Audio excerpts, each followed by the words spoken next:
राधे राधे कृष्ण कन्हैया गोपाल प्यारो मुरली बजैया।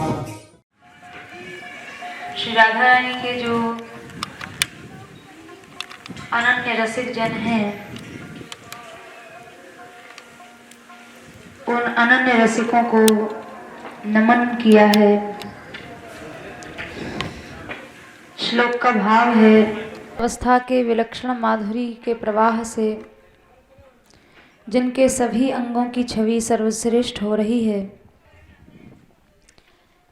जो उल्लास से भरे हुए प्रेम के प्रवाह के द्वारा सर्वोच्चता को प्राप्त हैं, ऐसी श्री राधिका को जो महापुरुष तन्मय चित्त से सदा ध्यान करते हैं, वे कर्मों को नहीं छोड़ते बल्कि कर्म स्वयं ही उनको छोड़ देते हैं। अर्थात बिना किसी प्रयास के स्वतः उनके सभी कर्म बंधन कट जाते हैं और सर्वश्रेष्ठ भगवत धर्मों की ममता से भी मुक्त होकर सभी आश्चर्यों से भरी हुई परम रसमयी गति को प्राप्त करते हैं। ऐसे उन अनन्य रसिक जनों को बारंबार प्रणाम करते हैं, नमस्कार करते हैं। तो जिन रसिक जनों का एकमात्र विषय श्री राधा रानी ही हैं, उन रसिकों का यहाँ स्मरण किया है। प्रारंभ में श्री राधा रानी का स्वरूप बता रहे हैं। कैसी श्री राधा रानी? कैशोराद्भुत माधुरी, अर्थात किशोर अवस्था की अद्भुत माधुरी से जो युक्त है। माधुर्य तो श्री राधा रानी में है ही,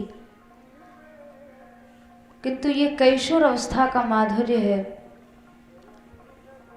इसलिए इसको अद्भुत माधुर्य कहा है। अद्भुत से ये तात्पर्य है कि लोक और वेद में देखी और सुनी गई जो माधुरी है, यानी जो माधुर्य है, उससे ये कुछ विलक्षण माधुर्य है, यानी उससे ये अलग माधुर्य है, इसलिए इसको अद्भुत माधुर्य कहा। ये माधुर्य न कहीं सुना गया है, न कहीं पढ़ा गया है, न कहीं देखा गया है। तो विलक्षण किशोर अवस्था से संबंधित ये माधुर्य है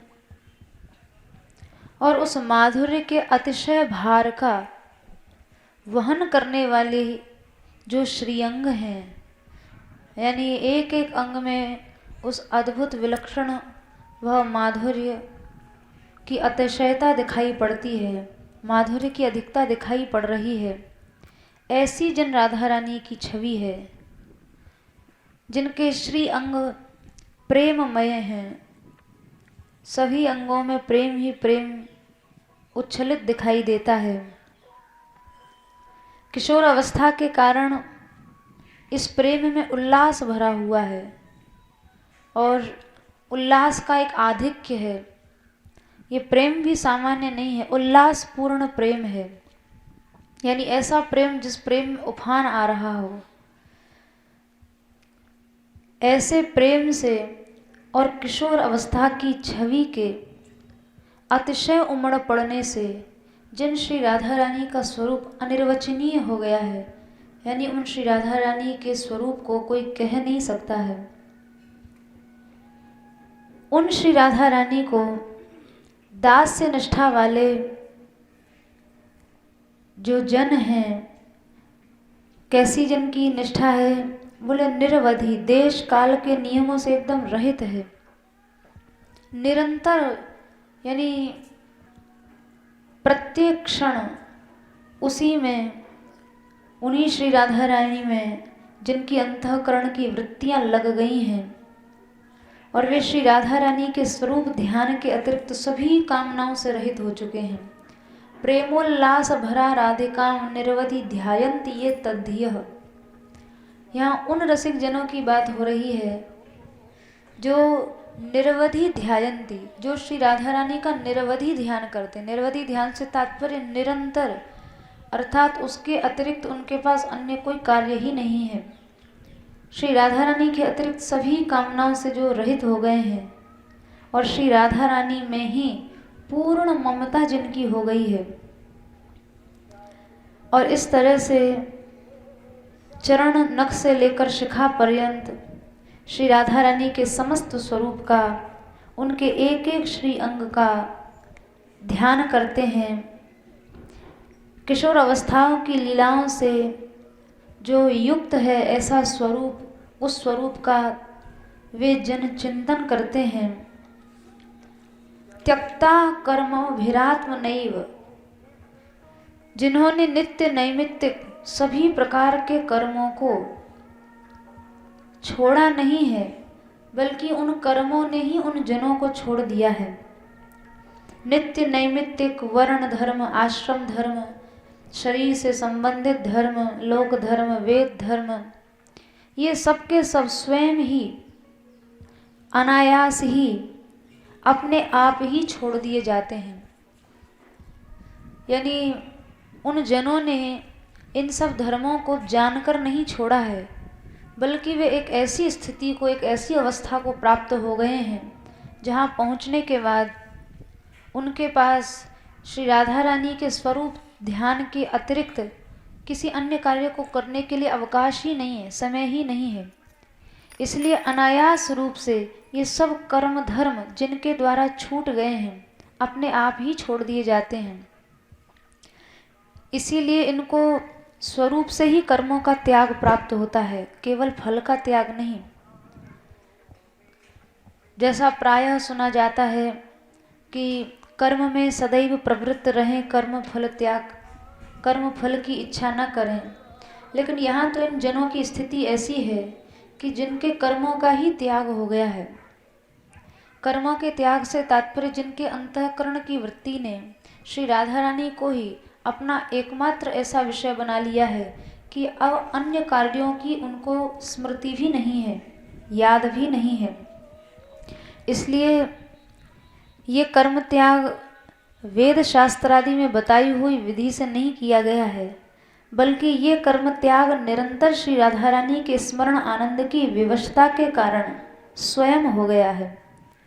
अर्थात अन्य कोई बात जब याद ही नहीं है, अन्य किसी बात को याद करने का अवकाश ही नहीं है, समय ही नहीं है, तो ऐसा लगता है मानो ये जितने भी कर्म धर्म कहे हैं, नित्य कर्म हैं, नैमित्तिक कर्म हैं, जो मनुष्य मात्र को करने चाहिए, जो विहित कर्म है, शास्त्रों ने जिनको करने की एक विशेष आज्ञा दी है, आप जिस वर्ण में हैं, जिस आश्रम से संबंधित हैं और शरीर से संबंधित जो धर्म हैं, उन सब का पालन करना मनुष्य का कर्तव्य है।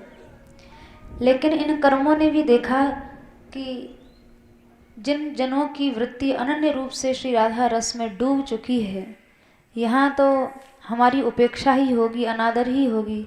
इसलिए वे कर्म लज्जित होकर स्वयं ही ऐसे जनों को अपने आप छोड़ देते हैं।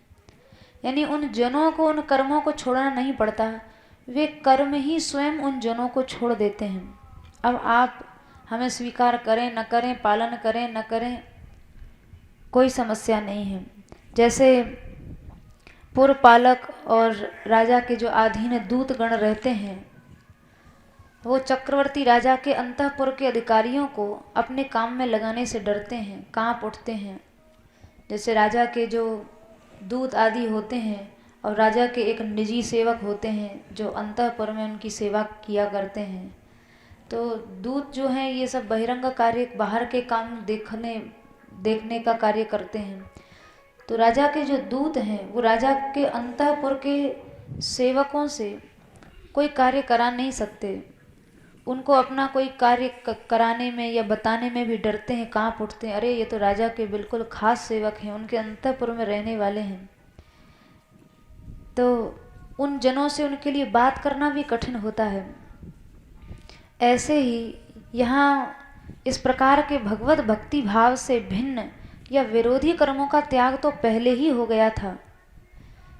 यानी जो राधा रस में डूबे हुए जो जन थे, उनके द्वारा भगवत भक्ति के भाव से भिन्न या विरोधी कर्मों का त्याग तो पहले ही हो गया था।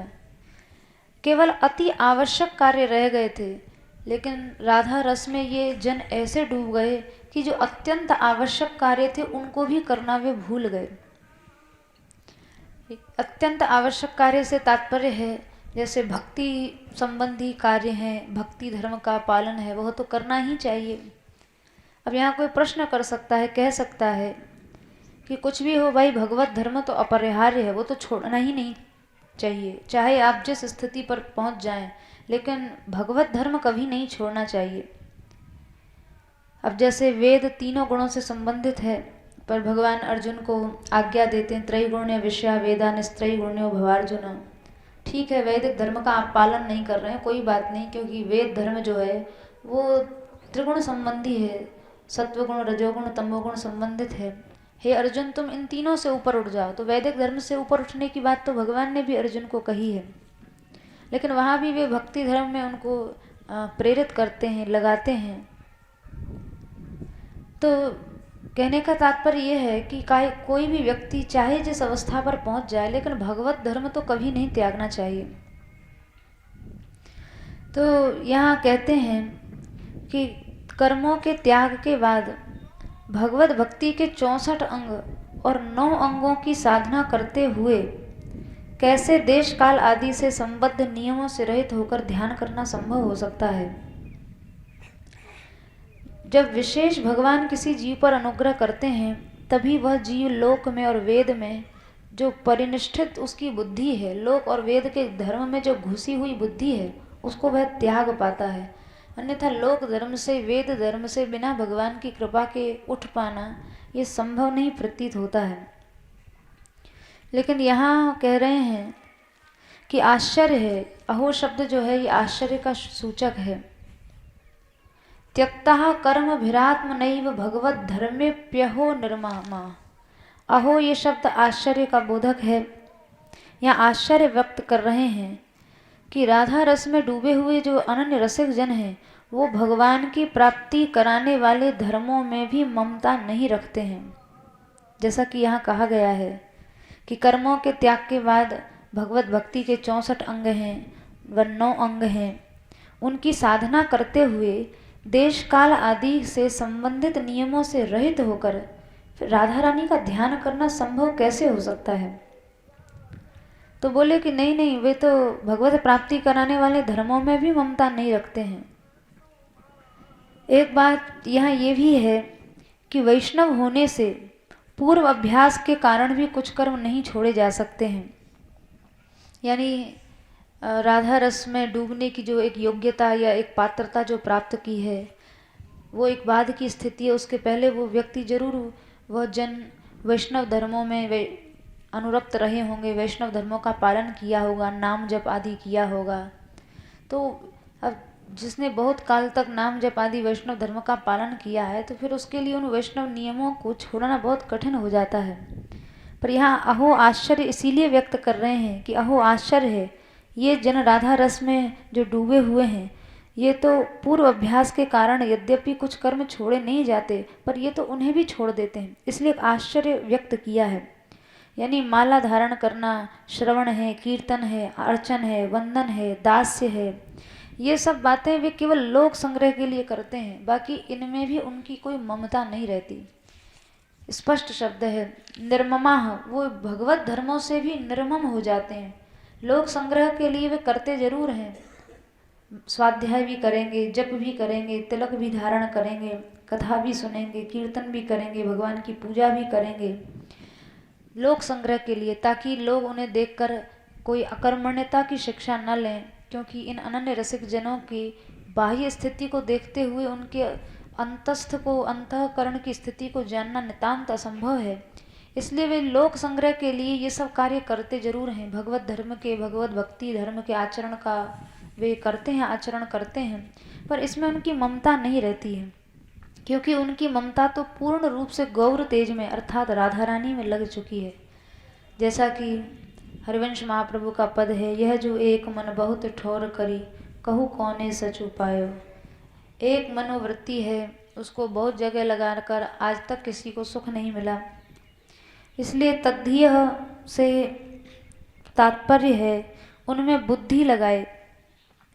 तो ये कहने का भाव ये है कि बुद्धि से ही सब कुछ होता है, क्योंकि मन की, इंद्रियों की, सबकी जो प्रेरक है वो बुद्धि शक्ति है।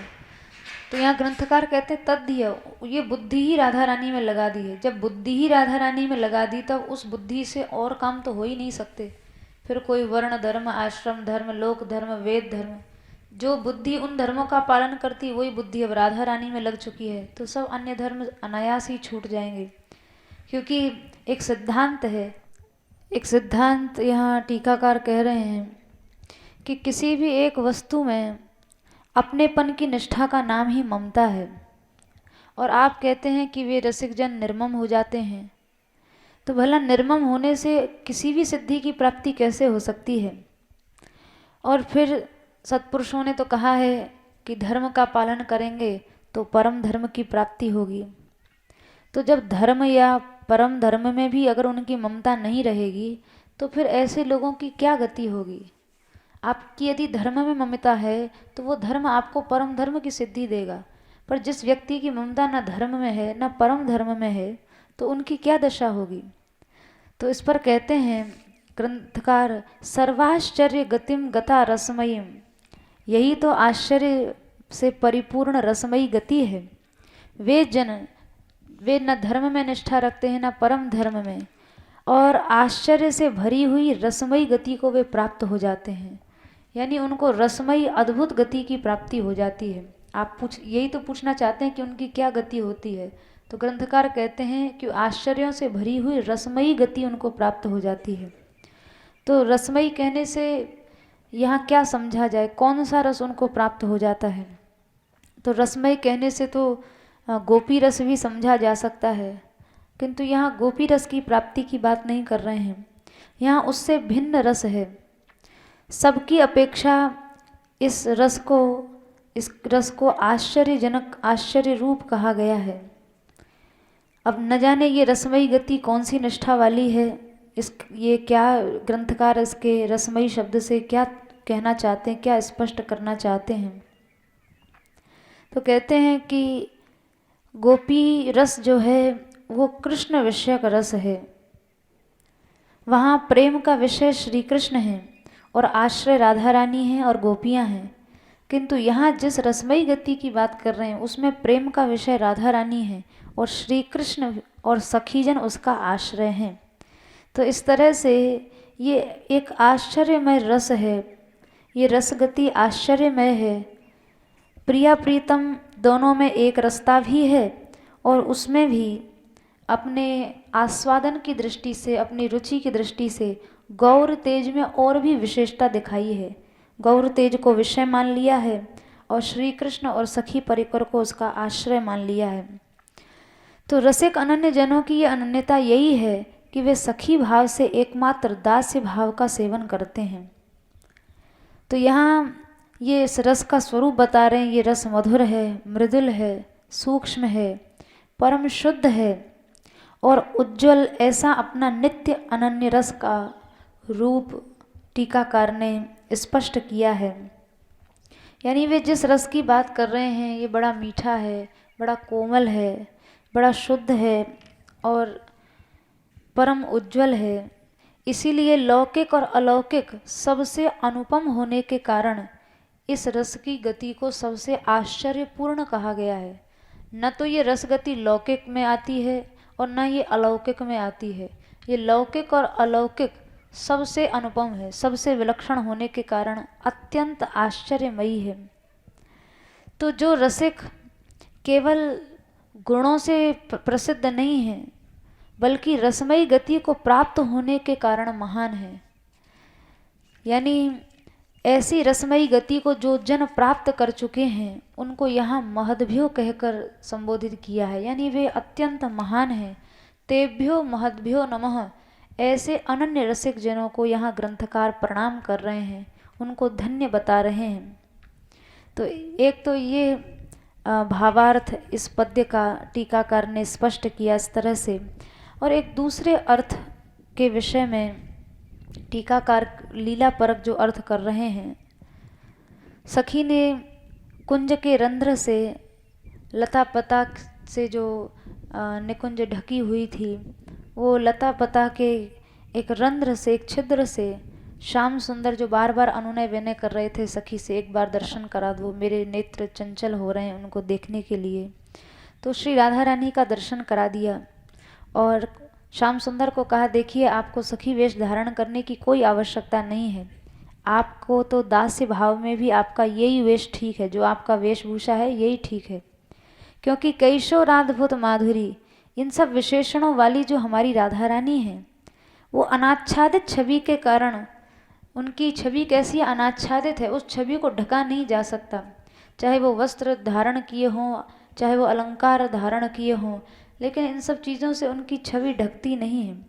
तो अनाच्छादित जिनकी छवि है और प्रेम का जिनमें, प्रेम भी जिनको पाकर बढ़ता रहता है, ऐसी श्री राधा रानी का जो ध्यान करते हैं उनको नमस्कार है, उनको प्रणाम है। तो यहाँ पर तेभ्यो महद्भ्यो नमः बहुवचन का प्रयोग किया। श्याम सुंदर तो यहाँ अकेले हैं प्रणाम करने, तो यहाँ बहुवचन का प्रयोग किस उद्देश्य से किया? तो वो सखी मानो सखी समाज के अभिप्राय से प्रणाम कर रही है कि ऐसी श्री राधा रानी में जिनकी दास्य भाव है या जिनकी निष्ठा है, अनन्य निष्ठा है, उस सखी समाज को हम प्रणाम करते हैं। अथवा श्याम सुंदर भी उन श्री राधा रानी को प्रणाम करते हैं। अब कोई व्यक्ति जो अपने से पद में बड़ा है या अवस्था में बड़ा है, तो उसको सम्मान देने के लिए भी वहाँ भी बहुवचन का प्रयोग किया जाता है। तो यहाँ प्रियतम के प्रति गौरव भी उस सखी ने व्यक्त किया है। प्रियतम के प्रति गौरव व्यक्त करने से भी यहाँ तेभ्यो महद्भ्यो नमः में बहुवचन का प्रयोग किया है कि ऐसी श्री राधा रानी में जिन श्री कृष्ण की बुद्धि संलग्न है, यानी श्री प्रिया जी के स्वरूप में जिनको तन्मयता की प्राप्ति हो गई है, न कि अहंकार की पात्रभूति स्मृति वाले, ऐसे उन श्री कृष्ण को मानो प्रणाम किया जा रहा है, जिनके द्वारा स्वयं ही दास्य संबंधी कर्मों द्वारा जो त्याग दिए गए हैं, दास्य को भी जो भूल गए हैं। तो यहाँ भगवत धर्म शब्द में, जो भगवत धर्म शब्द का प्रयोग इस श्लोक में हुआ है कि त्यक्ता कर्म भिरात्म नैव भगवत धर्मेप्यहो निर्ममाः। यहाँ भगवत धर्म शब्द के दो अर्थ किए हैं, एक सखी परक अर्थ है और दूसरी व्याख्या श्याम सुंदर के पक्ष में है। भगवत धर्म शब्द का जो सखी पक्ष अर्थ है वो यह है कि भग का अर्थ है श्री माहात्म्य और तत्संबंधी धर्म का अर्थ है श्लाघनीय दास्य, यानी राधा रानी की महिमा और राधा रानी का दास्य, उसमें भी जो निर्मम हैं अर्थात केवल रूप में ही आसक्त हैं, उन सखियों का स्मरण यहाँ किया है जो श्री राधा रानी के महात्म्य और श्लाघनीय दास्य के प्रति भी निर्मम है, यानी केवल और केवल श्री राधा रानी के रूप में ही जो आसक्त हैं, वही जिनके लिए सबसे बड़ा धर्म है। राधा रानी का महात्म्य और तत्संबंधी यानी श्री राधा रानी का दास, ये तो उनके लिए भगवत धर्म हो गया। इस भगवत धर्म से भी आगे श्री राधा रानी के केवल और केवल रूप में ही जिनकी आसक्ति है, ये तो सखी पक्ष में व्याख्या हुई। और श्री श्याम सुंदर के पक्ष में कहते हैं कि पुरुषोत्तम और नायक के धर्म का रहते हुए भी उन धर्मों में ममता नहीं रही। यद्यपि श्याम सुंदर यहाँ नायक हैं और नायक के अंदर एक नायकत्व का एक अभिमान होता है, पर श्याम सुंदर अपने नायकत्व धर्म में एकदम निर्मम हो गए, उसमें उनकी कोई ममता नहीं है। केवल राधा रानी के रूप में मग्न होने के कारण मैं राधा ही हूँ, ऐसी बुद्धि वाले श्याम सुंदर ऐसे श्री राधा रानी की तन्मयता को प्राप्त हो गए हैं कि उनकी उस समय जो स्थिति हुई है उसी का नाम है रसमयी गति।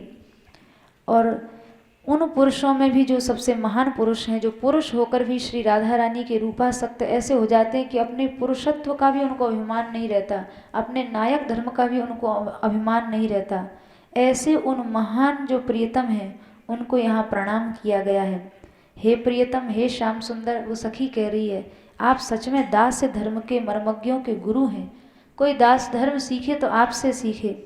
इतना सुनते ही श्याम सुंदर बड़ी उत्सुकता के साथ उसी समय पद्मासन लगा के और वहीं सखी के सामने आंख बंद करके राधा रानी के ध्यान में बैठ गए।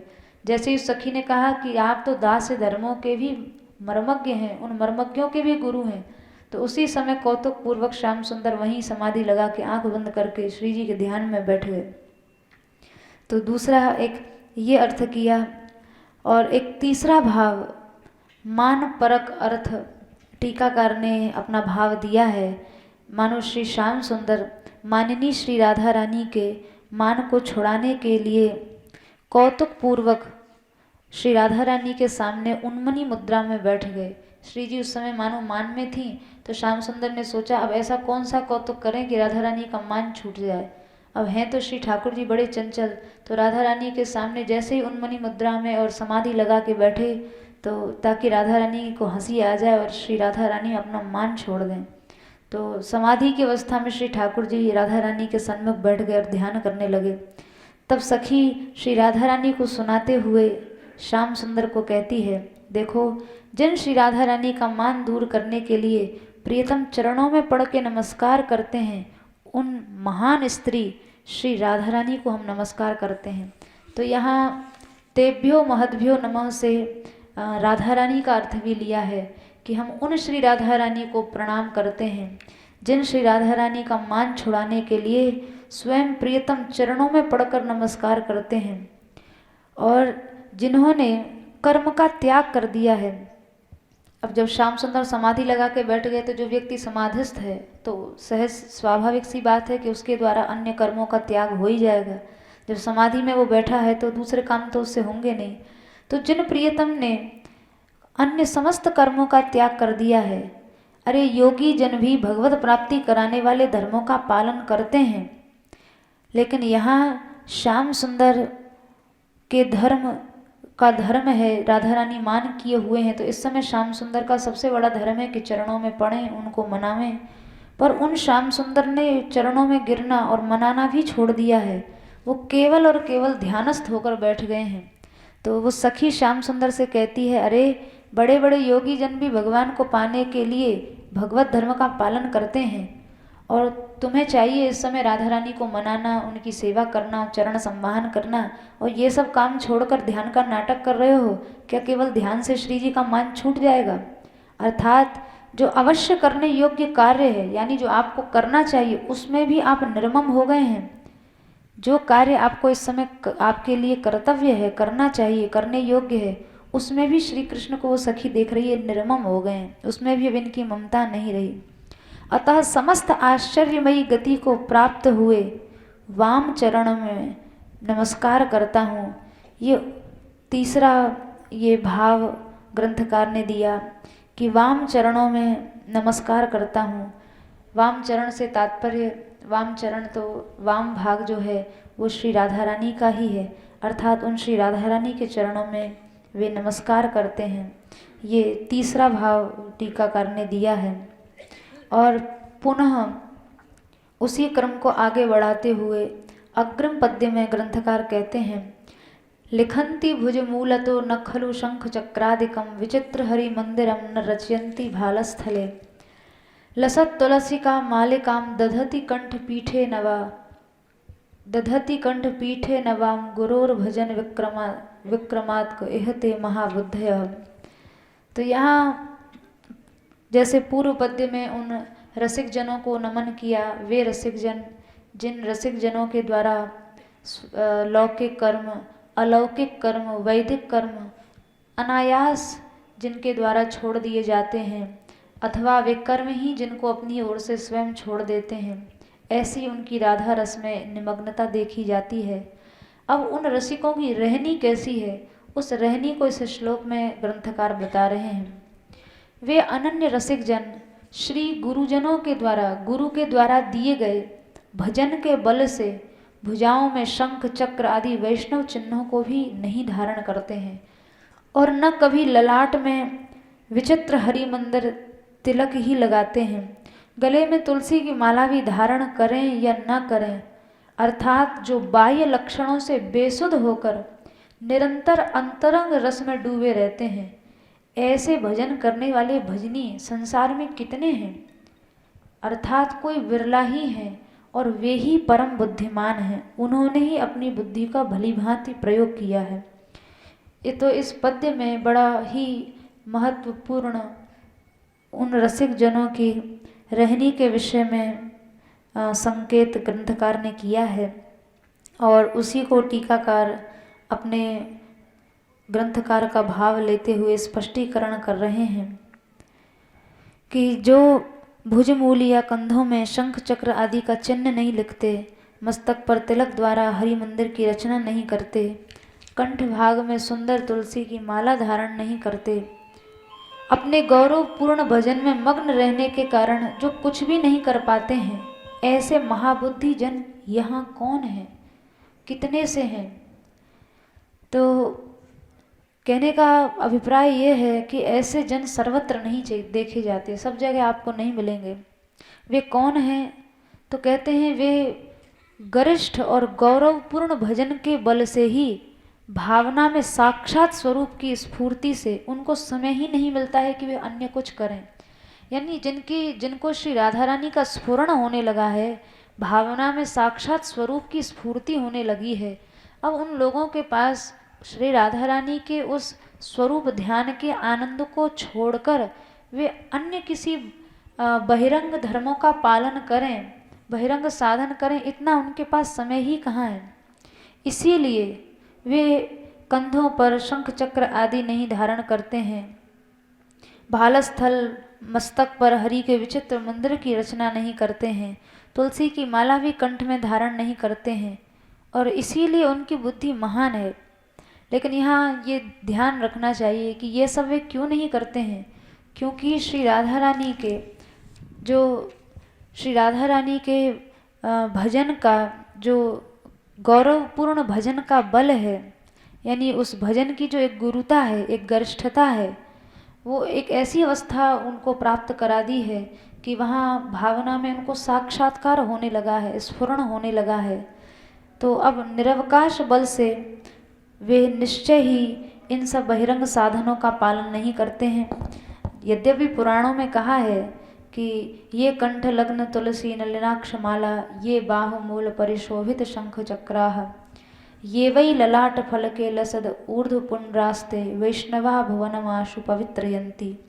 पुराणों में तो ये सब, इन सब की बड़ी महिमा गाई गई है। जिन्होंने कंठ में तुलसी, कमल बीज या रुद्राक्ष की माला धारण की हुई है, जिनके कंधों में शंख चक्र सुशोभित हैं, जिनके मस्तक पर ऊर्ध्व पुंड विराजमान है, वे वैष्णव जगत को तत्काल पवित्र कर देते हैं, उसी क्षण पवित्र कर देते हैं।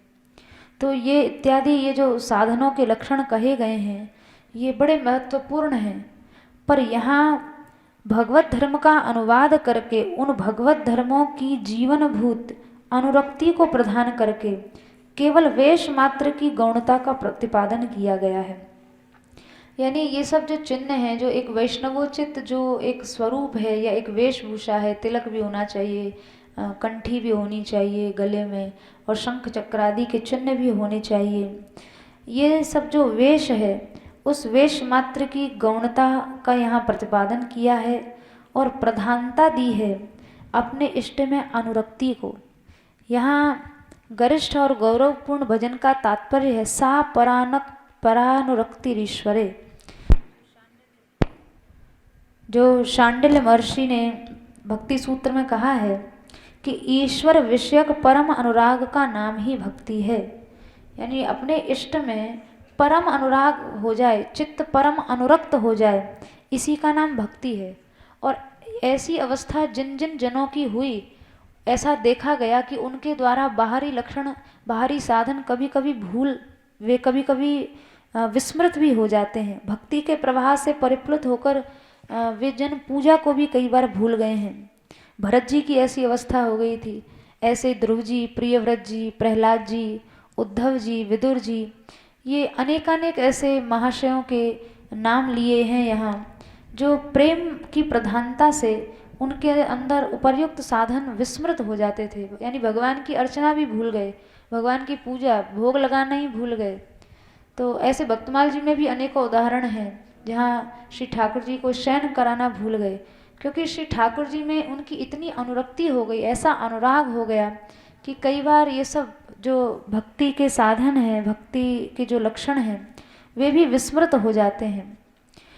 तो जैसे भागवत जी में वर्णन आया है, वशी कुर्वन्ति माम भक्त्या शस्त्रिय सत्पतिम यथा, जैसा भगवान ने अम्बरीश जी के प्रसंग में स्वयं दुर्वासा जी को कहा है कि भक्त लोग ऐसी सेवा मेरी करते हैं कि मुझे अपने वश में कर लेते हैं। जैसे पति अनुराग युक्त सेवा से प्रसन्न होता है, ऐसे अच्छी स्त्रियां अच्छे पति को प्रेम से वश में कर लेती हैं, ऐसे मेरे भक्तजन भक्ति से मुझे वश में कर लेते हैं। भगवान के स्वयं के वाक्य हैं। तो जब भक्त भी ऐसे हैं, यानी जब बड़े बड़े भक्तों की स्थिति ऐसी देखी जाती है कि वो अपने इष्ट में इतने अनुरक्त हो जाते हैं कि पूजा आदि बहिरंग साधनों को भूल जाते हैं। तो जब भक्त भी ऐसे हैं, फिर जो रसमार्ग में डूबे हुए उपासक हैं, वे यदि तिलक चिन्ह धारण करना भूल जाएं तो इसमें आश्चर्य की क्या बात है। तो जब भक्ति धर्म में ही ये सब देखा जा रहा है कि इन सब बातों की विस्मृति हो जाती है, तो फिर जो रसमार्ग में जो जिनकी पैठ हो गई है, यानी जो रसमार्ग के जो उपासक हैं, उनके विषय में क्या कहा जाए। जैसा कि किसी विद्वान पुरुष ने कहा है, पूजा से भक्ति हंसती है और जब से तो भक्ति प्रत्यक्ष में ही डरती है, वो समाधि योग से भी बाहर रहती है। तो ये सब भक्ति अंतरंग अनुराग की अपेक्षा से कहा है, यानी भक्ति का तात्पर्य है अपने इष्ट में अनुराग हो जाए, अपने इष्ट में ऐसी ममता हो जाए, ऐसी आसक्ति हो जाए कि अन्यत्र सब जगह से राग समाप्त हो जाए। तो ये जो अनुराग है ये अंतरंग साधन है। बाकी जो पूजा है, माला जप है, तिलक माला, ये सब जो है इनको बहिरंग माना गया है। तो यहाँ ये शंका नहीं करनी चाहिए कि इन जनों ने वैष्णव धर्म का त्याग कर दिया। बताओ, तिलक नहीं धारण करते, माला नहीं पहनते, शंख चक्र आदि भी नहीं धारण करते, तो क्या वैष्णव धर्म का त्याग कर दिया है? तो ध्यान रखें, इससे भी आगे एक गति है। भावुक की जब तक बाह्य दशा या व्यवहार दशा रहती है, तब तक भगवान के आदेश से वह लोक संग्रह और लोकानुग्रह के लिए कार्य करते हैं, जैसा कि उचित है वो करना भी चाहिए। यानी महतजन जो हैं वे अनन्य राधा रस में डूबने के बाद भी भगवान के आदेश से, क्योंकि गीता जी में भगवान ने कहा यद यदा चरति श्रेष्ठ तत्त देवे तरो जनः, महतजनों का ये दायित्व है कि उनके आचरण और उनके व्यवहार से जो सामान्य जन हैं वो कुछ अच्छी शिक्षा ही लें, न कि अकर्मण्यता को स्वीकार कर लें, न कि कामाचारिता को स्वीकार कर लें। तो भगवान के आदेश से वे अनन्य रसिक जन भी अपने व्यवहार दशा को या बाह्य दशा को लोक अनुग्रह के लिए किया करते हैं, और वो उचित है, करना ही चाहिए। लेकिन यहाँ जो इस पद्य में कहा है कि वे कंठी नहीं पहनते, माला नहीं धारण करते और तिलक चिन्ह नहीं धारण करते, ये सब त्याग विस्मृति के कारण कहा गया। यानी वो जानबूझकर ऐसा नहीं करते हैं, वो जानबूझकर वैष्णव धर्मों का अनादर नहीं करते कि जानबूझ के तिलक ना लगावें, जानबूझ के माला ना पहने या जानबूझ के शंख चक्रादि चिन्हों को धारण न करें। तो यहाँ ये विवेक रखना चाहिए कि ऐसी दशा उनकी हो जाती है, वो विस्मृत हो जाता है, सब कुछ भूल भाल जाते हैं जब अनन्य रूप से श्री राधा रानी के रस में डूबते हैं। अब इस बात का प्रमाण क्या है? तो टीकाकार कहते हैं वही, इस बात में तो शुद्ध मन ही उनका साक्षी है। कोई मनुष्य जानबूझ के ऐसा नाटक कर रहा है या वास्तव में उसकी स्थिति है, ये बात तो सबसे अधिक उसका साक्षी मन ही है, उसका मन ही इस बात को सर्वाधिक रूप से बता सकता है। तो इसलिए यहाँ उन रसिक जनों की जो रहनी बताई है, ये अनन्य भाव, अनन्य रस में निमग्न जो रसिक जन है उनकी स्थिति कही गई है। पर इसका जन साधारण को इसका अनुकरण नहीं करना चाहिए। ये स्थिति स्वयं या तो हो जाए या उन जनों की कृपा से हो जाए। तो विवेक, अवश्य विवेक का प्रयोग करना चाहिए। और आंतरिक अर्थ, अब दूसरा अर्थ यहाँ टीकाकार बता रहे हैं कि जब श्याम सुंदर को सखी ने कहा कि दास्य धर्म के गुरु तो भाई आप ही हैं, आपसे कोई ध्यान लगाना सीखे, राधा रानी मान किए हुए हैं और इस समय भी आप ध्यान में डूबे हुए हैं। तो श्याम सुंदर को ध्यानाविष्ट देखकर सखी ऐसा कहती है कि न लिखंती, ये नहीं लिखते हैं, अर्थात भक्ति के अंगों में उससे संबंधित धर्मों के चिन्ह भी संगति के लिए अवश्य अपेक्षित होने चाहिए, अन्यथा कैसे जाना जाएगा कि ये भगवत धर्मी है। यानी भगवत भक्ति के अगर आप चिन्ह नहीं धारण करेंगे तो बिना चिन्ह के कैसे पता चलेगा कि आप भगवत धर्मी हैं। अतः उन चिन्हों के अभाव से कई ऐसे भी होते हैं जिनको बड़ा भारी भजन का बल होता है और वे उन चिन्हों को धारण नहीं करते हैं, पर वे बड़े भारी जो जन हैं वो बिरले ही होते हैं, यानी संसार में आपको प्रायः देखने को नहीं मिलेंगे। तो यहाँ प्रिया जी के भुज मूल में सुरतांत चिन्हों को देखकर सखी ऐसा कहती है, यानी श्याम सुंदर राधा रानी का जो एकांत में विहार हुआ है उस सुरतांत के उस एकांतिक विहार के कुछ चिन्ह श्री राधा रानी के श्री भुजाओं में हैं। शंख शब्द से भुजा का कंगन अर्थ लिया है, यानी जिन्हें लोक भाषा में चूड़ी कहा जाता है। तो श्री राधा रानी के कुछ चूड़ी आदि के चिन्ह हैं, भुजाओं द्वारा गाढ़ आलिंगन से वे दिखाई पड़ रहे हैं। कुछ फैला हुआ तिलक है, टेढ़ा टेढ़ा सा तिलक है, माला भी मर्दित है, मसल दी गई है। तो वो सखी आश्चर्य व्यक्त कर रही है कि अहो श्री राधा रानी आज तो अपने आप को दर्पण में देखे बिना ही यहाँ आ गई हैं, और ये वैष्णव धन्य हैं जो इनके इस ध्यान में मग्न हैं। यानी श्याम सुंदर को कह रही हैं ये वैष्णव धन्य हैं जो राधा रानी आज इस स्वरूप में जब एकांतिक विहार के जिन्होंने चिन्हों को भी ढका नहीं है ऐसे ही श्री जी चली आई हैं। उन श्री राधा रानी के श्री अंग में एकांत विहार के चिन्ह भी दिखाई पड़ रहे हैं और उन्हीं को देखकर श्याम सुंदर ध्यानस्थ हो गए हैं। अतः ये वैष्णव धन्य है जो इनके ध्यान में मग्न है। और ऐसे वैष्णवों के जो गुरु हैं, पूर्व भाव में टीकाकार कह चुके हैं कि आप दास्य धर्म के मर्मज्ञों के भी गुरु हैं।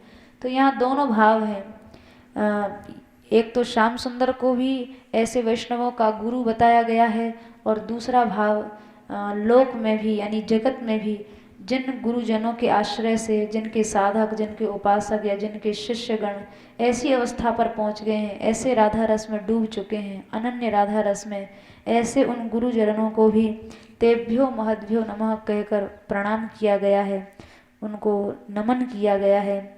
अथवा तीसरा भाव श्याम सुंदर के द्वारा ध्यान करने पर श्री राधा रानी कौतुक से वहाँ आ गई और आकर हंसते हुए बोली कि ये महाबुद्धि यहाँ कौन बैठे हुए हैं। श्याम सुंदर की ओर श्री जी संकेत करके अपनी सखी से कहती हैं कौतुक पूर्वक हंसते हुए, ये महाबुद्धि यहाँ कौन है, इन्होंने किस गुरु से भजन का बल सीख लिया है भाई, ये कैसे ध्यान मुद्रा में यहाँ बैठे हैं। यही धन्य नहीं है, इनके गुरुजी भी धन्य हैं, और जैसे गुरुजी हैं वैसे ही शिष्य भी हैं, गुरु भी धन्य हैं, शिष्य भी धन्य हैं। तो इस प्रकार ध्यान का उपदेश देने वाली सखी के परिहास के लिए गुरु के वे ऐसे शिष्य कौन हैं, ये मानो श्री राधा रानी कह रही हैं और एक तरह से राधा रानी सखी के साथ परिहास कर रही हैं, श्याम सुंदर का उपहास कर रही हैं, कैसे ध्यान में बैठे हैं, वैसे तो इतने चंचल हैं और श्री जी सामने बैठी हों तो इनके नेत्र वैसे ही पूर्व पद्य में आ चुका है, अत्यंत चंचल हो जाते हैं। पर आज इन श्याम सुंदर को भी जिस गुरु ने ध्यान में बिठा दिया वो गुरु भी धन्य हैं और वो श्याम सुंदर ऐसे शिष्य भी धन्य हैं। तो वो गुरु कौन है, वो गुरु तो श्री राधा रानी ही हैं, जिनको देखकर श्याम सुंदर चंचल भी हो जाते हैं और जिन्हें देखकर श्याम सुंदर समाधिस्थ भी हो जाते हैं, ध्यानस्थ भी हो जाते हैं। ऐसी जो महान गुरु हैं वे श्री राधा रानी ही हैं। तो तेभ्यो महद्भ्यो नमः से अनन्य रसिक जनों को भी नमन किया गया है, श्री कृष्ण पक्ष में घटा के कृष्ण को भी नमन किया है, सखी पक्ष में इसका भाव घटा के सखियों को भी नमन किया गया है और श्री राधा रानी के पक्ष में घटा के श्री राधा रानी को भी इस श्लोक में प्रणाम किया गया, स्मरण किया गया है। और उन्हीं को महाबुद्धि महाविवेकी जन अग्रिम श्लोक में ग्रंथकार ने स्वीकार किया है, जो श्री राधा रानी के ध्यान में या रस में ऐसे डूब चुके हैं कि बहिरंग साधन स्वतः उनके द्वारा विस्मृत हो जाते हैं। उन्हीं को महाबुद्धि जन महाविवेकी जन ग्रंथकार ने स्वीकार किया है। जय श्री राधे।